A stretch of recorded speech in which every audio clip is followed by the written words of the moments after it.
মাঠেই অঝরে কাঁদছেন এমবাপ্পে। এমবাপ্পের এমন কান্না সত্যি দেখা যায় না।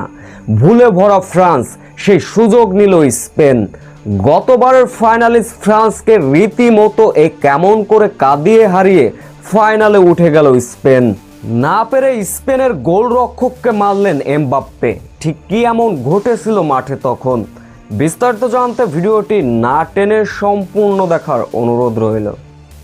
নবম মিনিটে ওলামা ফ্রান্সের ডিবক্সের সামনে ফ্রি কিক আদায় করে নেন। বায়ানা কিক নেন, কিন্তু রক্ষণ দেওয়ালে আঘাত করে বল। ফ্রান্স দারুণ সুযোগ পেয়েছিল 14তম মিনিটে। কাউন্টার অ্যাটাক থেকে এমবাপ্পের দ্রুত বল নিয়ে ডিবক্সের ভিতর ঢুকে পড়েছিলেন। তার সামনে ছিল কেবল পেরু ও গোলরক্ষক কুবারেসি ও লাপার্তে। তাদের পজিশন থেকে এমবাপ্পেকে রুখে দেন। হাইড্রেশন ব্রেক যাওয়ার আগে এগিয়ে যায় স্পেন। লামিলা ইয়ামালকে ফাউল করলেন দিনিয়ে। ডিবক্সের মধ্যে স্পেনের এই তারকা ফুটবলারকে পিছন থেকে লাথি মারলেন। এরপর অবশ্য চলেছে বেশ খানিকক্ষণ তর্ক।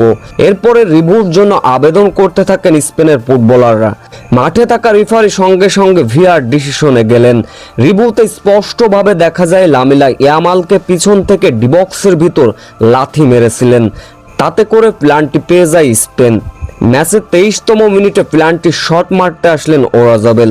তার তাৎক্ষণিক বুদ্ধি এবং দুর্দান্ত প্ল্যানটিকে এগিয়ে যায় স্পেন। এরপরে প্রথমার্ধে 1-0 গোলে বিরতিতে গিয়েছিল দুই দল। দ্বিতীয় অর্ধে এসে যেন নিজেদের আবারও জাত চেনালো স্পেন।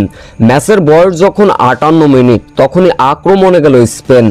12 নম্বর জার্সি পরিহিত খেলোয়াড় পেদ্রুর আক্রমণ। পেদ্রু বল টেনে নিয়ে গেলেন। 10 নম্বর জার্সি পরিহিত খেলোয়াড়কে পাস করলেন। 10 নম্বর জার্সি পরিহিত খেলোয়াড় বলটি পেদ্রুর কাছে আবার পাস করার আগ মুহূর্তে পড়ে গিয়েছিলেন। তবুও পেদ্রু এরপর ডিবক্সের ভিতর বলটি রিসিভ করলেন। বল টেনে নিয়ে অসাধারণভাবে গোল করলেন পেদ্রু। তাতে করে 58তম মিনিটেই 2-0 গোলে লিড পেয়ে যায় স্পেন। রীতিমতো যা দেখে কাঁদতে থাকেন ওই সময় মাঠে এমবাপ্পে। ম্যাচের বয়স যখন 67তম মিনিট, তখনই আক্রমণে গেল এবার ফ্রান্স।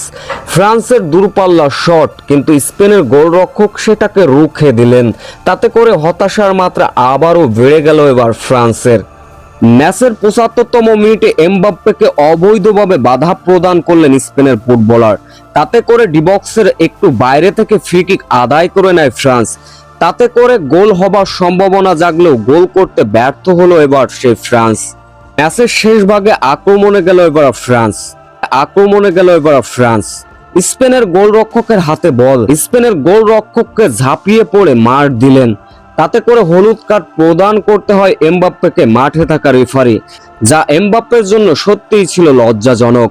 তবে শেষ রক্ষা হয়নি। ঘাটতেরামি করলেও এমবাপ্পে শেষ রক্ষা হয়নি।